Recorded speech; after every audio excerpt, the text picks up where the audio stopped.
Café Jurídico, episodio 52.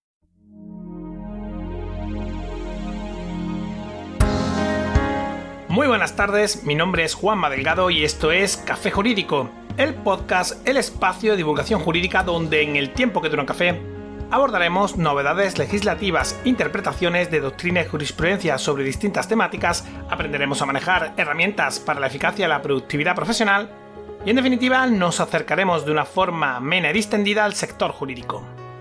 ¡Comenzamos!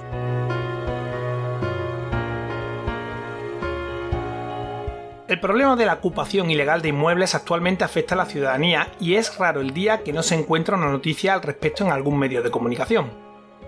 Según los datos hablantes de los distintos medios informativos, anualmente 12.000 propietarios sufren ocupaciones en sus domicilios y en los últimos años la ocupación ha aumentado un 58%. Este incremento muy posiblemente guarde relación directa con las dificultades que entraña para el propietario el desalojo de estos usurpadores. Navegando unos minutos por internet es posible encontrar multitud de manuales sobre los pasos para ocupar una vivienda en España y las posibles consecuencias legales, así como las estrategias de defensa jurídica que deben seguirse en función del caso concreto.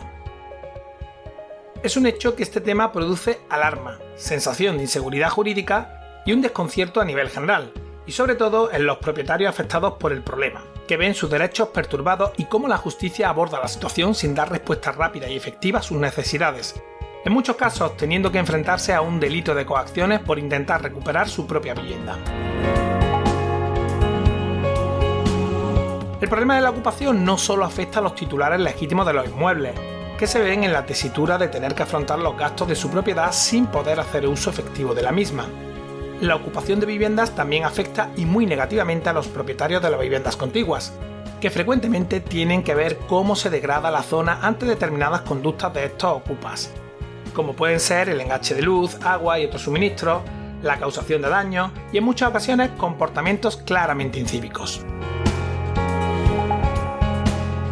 La ocupación ilegal es un fenómeno social que evidencia la radicalización de conductas al considerar que el derecho a la vivienda conforme a la redacción del artículo 47 de la Constitución es un derecho fundamental, cuando en realidad se trata de un principio rector frente al cual se alza el artículo 33.1 que reconoce el derecho a la propiedad privada y el artículo 18.2 que establece que el domicilio es inviolable y que ninguna entrada ni registro podrá hacerse en él sin el consentimiento del titular o resolución judicial, salvo caso de flagrante delito.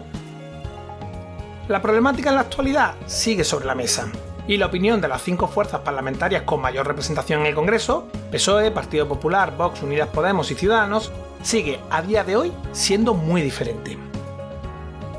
Por un lado, los partidos de centro-derecha apuestan por el endurecimiento de las penas para los ocupas tanto a nivel penal como civil. Por otro lado, las fuerzas de izquierda ponen su foco en la alternativa habitacional de los ocupas. No pretendo entrar, al menos en este programa, en el debate político de si se debe criminalizar o no la ocupación. Estoy seguro de que todos tenemos nuestra opinión más o menos forjada al respecto, y desde luego se trata de un tema social ciertamente complejo que hay que analizar desde muchas perspectivas, algo que llevaría mucho más tiempo que un simple café. Lo que sí vamos a hacer en el episodio de hoy es analizar la reciente Instrucción 6/2020 de la Secretaría de Estado de Seguridad por la que se establece el protocolo de actuación de las fuerzas y cuerpos de seguridad del Estado ante la ocupación ilegal de inmuebles, así como la Instrucción 1/2020 de la Fiscalía General del Estado, de 15 de septiembre, sobre criterios de actuación para la solicitud de medidas cautelares en los delitos de allanamiento de morada y usurpación de bienes inmuebles. Ambas instrucciones de incuestionable actualidad, pero antes cursosjurídicos.es, el entorno virtual de aprendizaje creado por y para profesionales del sector jurídico, aportando una visión de 360 grados sobre todos los aspectos relativos al ejercicio de este tipo de profesión, con un enfoque práctico y muy orientado a la adquisición de competencias.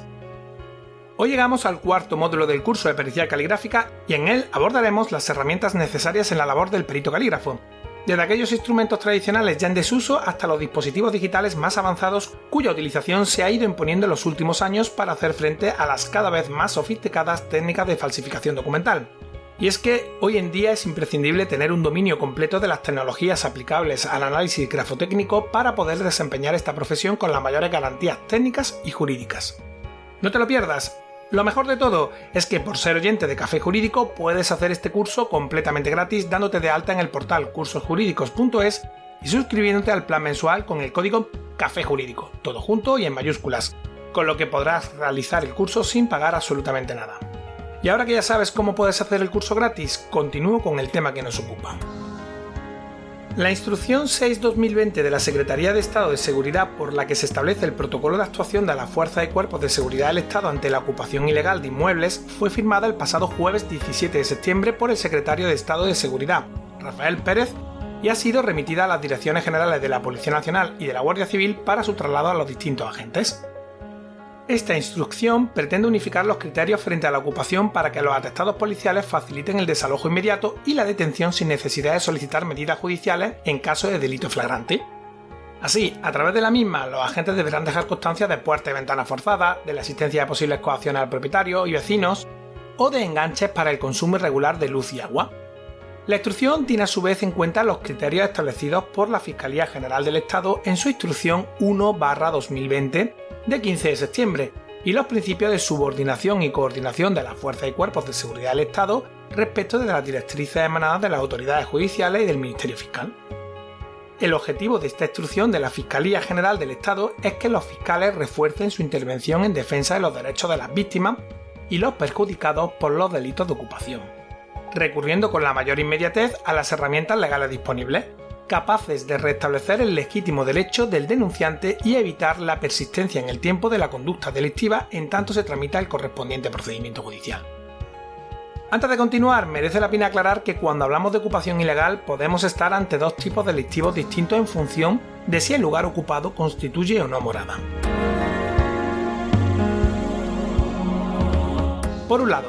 si el lugar ocupado no constituye morada, esto es, si se trata de un sitio vacío o en desuso,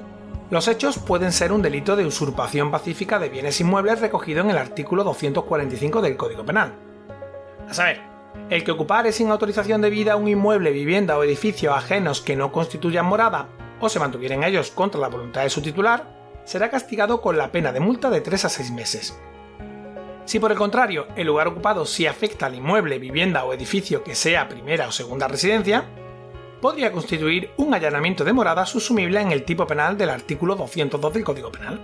que literalmente dice el particular que, sin habitar en ella, entrar en morada ajena o se mantuviera en la misma contra la voluntad de su morador, será castigado con la pena de prisión de 6 meses a 2 años. Es importante matizar que tanto la primera como la segunda vivienda se consideran moradas. Aunque esta última vivienda sea ocupada solo en cierta época del año como fines de semana o vacaciones, cuenta exactamente con la misma protección jurídica. Pues bien, hasta la fecha era habitual que se concediera la medida cautelar de desalojo en el caso de delito de allanamiento de morada, por tratarse de la vivienda del perjudicado. Aunque es verdad que también podía instarse en el caso de una usurpación, lo cierto es que hasta ahora resultaba mucho más difícil su concesión, lo que suponía un gran problema en este tipo de asuntos. Con la Instrucción 1/2020 del 15 de septiembre, la Fiscalía General del Estado aboga por solicitar la medida cautelar de desalojo en ambos supuestos delictivos y explica las circunstancias que se tienen que dar en cada caso.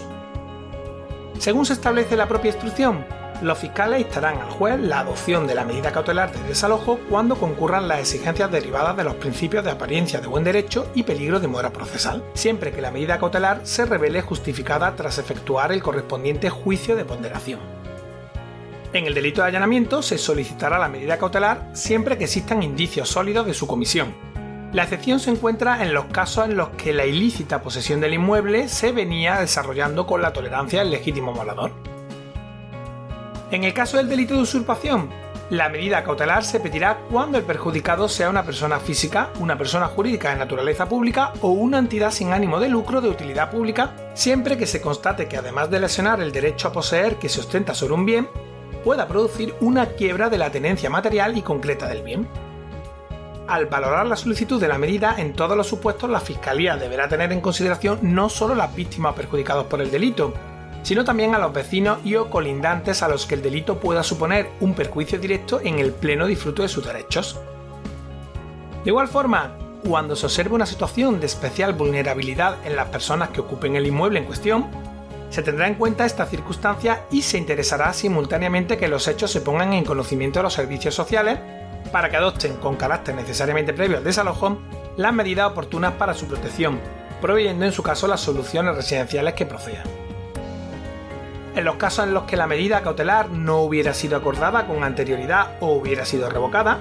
los fiscales instarán de nuevo su adopción durante la celebración del juicio oral, siempre y cuando promuevan la condena. Del mismo modo, cuando haya sido desestimada la pretensión por el juzgador, el fiscal deberá interponer el correspondiente recurso.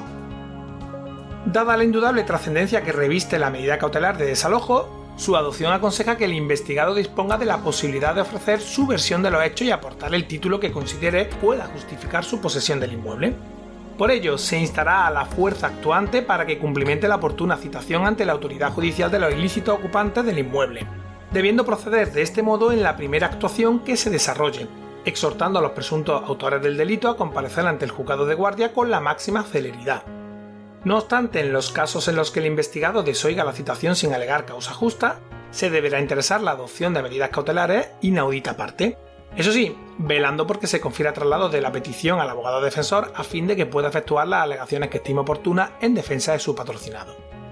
Bien, ya que conocemos sucintamente el contenido de la Instrucción 1/2020 de la Fiscalía General del Estado, volvamos ahora a la Instrucción 6/2020 de la Secretaría de Estado de Seguridad para ver cómo deben actuar las fuerzas y cuerpos de seguridad del Estado. Cuando nos encontramos ante un supuesto allanamiento, el protocolo de la Instrucción 6/2020 establece que las fuerzas y cuerpos de seguridad del Estado podrán proceder, sin necesidad de solicitar medidas judiciales, caso de delito flagrante, directa y de forma inmediata al desalojo e identificación de los ocupantes, así como a su detención si procede. Conviene poner de manifiesto que se operará de esta forma ya sea el perjudicado persona física o jurídica. Esto es, tanto si nos encontramos en el tipo penal del artículo 202 como en el supuesto de 203 del Código Penal. Si el inmueble ocupado no constituye morada, conforme indicado con anterioridad, se da de aplicación los artículos 245 y siguientes del Código Penal referidos a la usurpación. En este caso, la intervención de las fuerzas y cuerpos de seguridad del Estado es también inmediata y sin necesidad de esperar medidas judiciales si tienen conocimiento de la comisión flagrante del delito, como cuando hay violencia o intimidación. Si no es posible detectar la usurpación en el momento en el que se comete, no es posible desalojar el inmueble salvo con una previa autorización judicial. En esos casos, la víctima debe acreditar la propiedad y expresar su rechazo a dicha ocupación, siendo necesario comprobar la ausencia de un título jurídico que legitime la presencia de los ocupantes, aunque sea de manera temporal. Solo entonces será posible solicitar a la autoridad judicial la medida cautelar de desalojo. El protocolo 6/2020 incluye medidas para mejorar el atestado y refuerza las acciones tendentes a prevenir la actuación de grupos criminales dedicados a la usurpación de viviendas con diferentes fines, como alquilarla o venderla a terceros de manera fraudulenta. En fin, como ves, se trata de un tema muy interesante y más en los tiempos que corren. Lo que no sé yo es si todo esto ayudará verdaderamente a reducir la ocupación o si el problema en sí está en las propias penas establecidas para este tipo de delitos. ¿Qué piensas tú? Me encantaría conocer tu opinión. Recuerda que puedes hacérmela llegar a través de nuestra página web cafejuridico.es, desde donde también puedes acceder a todos los episodios que hemos emitido hasta la fecha, escucharlos por series temáticas y por supuesto enviarnos tus dudas legales o pedir que tratemos un asunto concreto. También puedes seguirnos y escucharnos en las principales plataformas del sector, ya sabes, iTunes, iVoox, Spotify, Spreaker, Google Podcast y YouTube. Suscríbete, emitimos programa los martes y jueves a las 4:30 de la tarde.